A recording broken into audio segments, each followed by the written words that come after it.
दोस्तों आज की क्लास बहुत इंटरेस्टिंग होने वाली है क्योंकि आज मैं आपसे ये कहने वाला हूं कि दुनिया की कोई भी भाषा अगर प्योर होगी ना तो कभी भी वो रिच नहीं हो पाएगी, कभी भी वो कामयाब नहीं हो पाएगी। इंग्लिश आज एक ग्लोबल लैंग्वेज है। इसको जो स्टेटस मिला है ना वो ग्लोबल लैंग्वेज का, वो पता है कैसे मिला है? क्योंकि इसने कभी अपने आप को प्योर नहीं रखा, बल्कि अलग अलग लैंग्वेजेस से जो भी वर्ड्स आते गए इसने अडॉप्ट किया। चाहे वो ग्रीक हो, लैटिन हो, इटालियन हो, फ्रेंच हो, स्पेनिश हो, इसने हर लैंग्वेज से वर्ड को लिया है। आज हम ऐसे बहुत सारे फॉरेन एक्सप्रेशन सीखने वाले हैं जो इंग्लिश में यूज होते हैं। आपने देखा होगा कि शादी का जो कार्ड आपके यहाँ आता है उस पर RSVP लिखा होता है। इसका क्या मतलब है? ये टू लेट का क्या मतलब है? ये वाइवा वॉशे जो है, इसको वॉस नहीं पढ़ेंगे, वाइवा वॉशे जो ओरल एग्जाम होता है, इसका क्या मतलब है? तो हम ऐसे बहुत सारे वर्ड्स भी जानने वाले हैं और उसकी सही प्रोनाउंसिएशन भी जानने वाले हैं, उसका सही उच्चारण भी जानने वाले हैं। इससे पहले मुझे आपसे एक रिक्वेस्ट करनी थी कि वीडियो को लाइक करके शेयर तो करेंगे ही, लेकिन लिंगो शॉर्ट्स को भी आप विजिट करें। जो 1 मिनट की नाच गाने और कॉमेडी की वीडियो को आप देखते हैं तो आपको कुछ अंग्रेजी सीखने को मिलेगा। 1 मिनट इंग्लिश की सीरीज चल रही है यहाँ पर। खैर, आज जिन वर्ड्स को मैं डिस्कस करने वाला हूं यहाँ पर वो है AD, AM, PM, too late, RSVP, alma mater, ये alma mater, vice versa, viva voce, veni, vidi, vici, etcetera, bona fide, no man's land, magnum opus, prima facie. तो ये जो वर्ड्स हैं वो सब आप सीखने वाले हैं। सब पर मैं एक एक सेंटेंस भी देने वाला हूं, हिंदी में भी, इंग्लिश में भी। जो वर्ड डिफिकल्ट होगा उसकी मैं प्रोनाउंसिएशन भी यहां पर लिख दूंगा। सबसे पहले वर्ड की तरफ आते हैं। जो आज हम सीखने वाले हैं वो है AD। जैसे अभी 2024 चल रहा है, 2024 AD है। अच्छा, एक बात बताओ, कभी 1 AD भी हुआ होगा? एक ईस्वी, ये जो आप हिंदी में ईस्वी बोलते हो ना, वही AD है। तो आज 2024 ईस्वी है, यानी 2024 AD है। इस 1 AD से पहले भी कोई साल रहा होगा तो वो 1 BC कहलाएगा। BC का मतलब है बिफोर क्राइस्ट। ईसा, जीसस क्राइस्ट की पैदाइश थे 1 ईस्वी शुरू हो जाती है। उनसे 1 साल पहले 1 BC, 2 साल पहले 2 BC, 500 साल पहले 500 BC। खैर, इस AD का फुल फॉर्म होता है एनो डोमिनी, मतलब ईस्वी। यूज कैसे करेंगे? यह मंदिर 450 ईस्वी में बनाया गया था। इंग्लिश में बोलेंगे this temple was built in 450 AD, anno Domini. Next one, आगे चलते हैं। अगला है नंबर 2, AM। आप बोलते हैं ना कि मैं तुमसे सुबह 8 बजे मिलूंगा, सुबह 10 बजे मिलूंगा, या सुबह 9 बजे वो ऑफिस जाता है, सुबह 7 बजे वो स्कूल जाता है। ये जो दोपहर से पहले का टाइम होता है ना, रात 12:01 से लेकर रात 12 बजे से लेकर दिन के 11:59 तक, ये जो एंटी मेरिडियम है ना, AM का फुल फॉर्म है, दोपहर से पहले के टाइम को कहते हैं। मतलब रात 12 बजे से लेकर दिन के 11:59 तक का जो पीरियड है वो AM है। कैसे यूज करेंगे? बैठक सुबह 10 बजे होनी है। The meeting is schedule for 10 AM। The meeting is schedule for 10 AM। आगे बढ़ते हैं। नंबर 3 है PM। PM बोलते हैं, P स्टैंड्स फॉर पोस्ट, मतलब बाद का। पोस्ट मेरिडियम यानी दोपहर के बाद। अब इसको आप जैसे सेंटेंस में यूज करना चाह रहे हैं तो क्या बोलते हैं? मैं आपको शाम 7 बजे फोन करूंगा, I'll call you at 7 PM। PM post meridiem. 3 word आप जान गए। अब चौथा, जो आप देखते होंगे कहीं पर कोई फ्लैट है या कोई मकान है, बैंक, ऑफिस, कोचिंग, किसी चीज के लिए वो रहता है जो खाली रहता है ना, तो वो टू लेट का एक बोर्ड वहां पर देखेंगे आप टंगा हुआ रहता है। टू लेट, लेट का मतलब देना, ये वर्ब है एक्चुअली।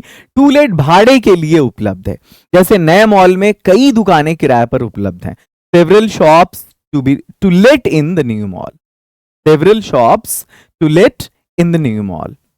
आर होगा यहाँ पे, are to let in the new mall.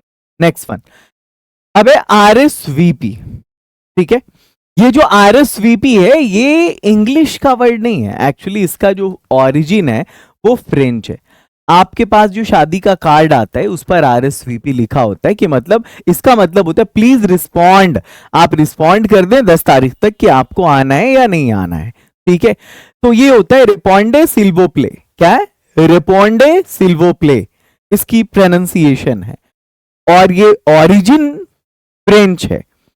कृपया सप्ताह के अंत तक उत्तर दें, जो अभी चल रहा है वीक उसके अंत तक। तो please RSVP by the end of the week, please RSVP by the end of the week. अब यहां पर RSVP का मतलब है please respond by the end of the week. आगे चलो नेक्स्ट। अल्मा माटर कहते हैं हम, अल्मा माटर जहां शिक्षा पाई हो वो संस्थान। आप अभी चाहे जिस किसी जो कुछ भी कर रहे हो, आपने किसी स्कूल में पढ़ा होगा, किसी कॉलेज में, किसी मठ में, किसी आश्रम में, किसी मकतब में पढ़ा होगा। जहां आपने पढ़ा वहां के आप एलुमनी हुए, और वो जो संस्थान है आपकी जहां से आपने पढ़ा है वो आपका अल्मा माटर है। उसने अपने पूर्व विद्यालय को बड़ी राशि दान में दिया। आप अक्सर देखते होंगे कि सेलिब्रिटीज हैं जो अपने जहां के वो एलुमनी होते हैं वहां वो बहुत सारा पैसा डोनेट करते हैं। तो she donated a large sum to her alma mater. Next one, vice versa कहते हैं इसके विपरीत और इसके उलट। जैसे मैं अपने फादर से प्यार करता हूं एंड वाइस वर्सा, मतलब मेरे फादर भी मुझे प्यार करते हैं। शिक्षक छात्रों से प्यार करते हैं और इसके विपरीत छात्र भी। The teacher loves the students and vice versa. Next one, viva voce कहते हैं हम, जो मौखिक परीक्षा होती है। आप जब बहुत एग्जाम्स में कई तरह के एग्जाम्स कंडक्ट होते हैं, कभी रिटन होता है, कभी ओरल होता है ना, प्रैक्टिकल होता है। तो ये जो ओरल एग्जाम है, मौखिक एग्जाम है, उसको वाइवा वॉशे कहते हैं। मौखिक परीक्षा कल आयोजित की जाएगी। The viva voce will be conducted tomorrow. बहुत सारे बंदे इसको वॉ से पढ़ते हैं, बट इसकी प्रोनाउंसिएशन यहाँ पे चौ होगा, वॉचे। नेक्स्ट वन, ये इस वर्ड के पीछे ना एक स्टोरी छुपी हुई है। आपने हिस्ट्री के एक कैरेक्टर का नाम सुना होगा, शेक्सपियर के ड्रामा में जूलियस सीजर नाम का एक बंदा था। उसने अपने घर से बहुत दूर किसी दूसरे एरिया को जब उसने कॉन्क्वेर किया, जब उसने उसको जीता, उसके बाद उसने अपने दोस्तों को जो मैसेज लिखा था उसमें उसने ये जो वर्ड है ना इसका यूज किया था। ये इटालियन वर्ड है, एक्चुअली रोमन वर्ड है, वेनी वीडी विची। विची विची, इसको वीसी नहीं पढ़ेंगे, वेनी वीडी विची। इसका ये मतलब है आई came, I saw and I कॉन्क्वेर्ड। मैं आया, आई केम मैंने देखा, आई सॉ मैं जीत गया, एंड आई कॉन्क्वेर्ड। ये इसने जो इस फ्रेज ने दुनिया के राइटर्स को बहुत अट्रैक्ट किया अपनी तरफ, और इस तरह से ये वर्ड बहुत पॉपुलर हो गया, ट्रेंड में आ गया। Veni vidi vici, I came, I saw, I कॉन्क्वेर्ड।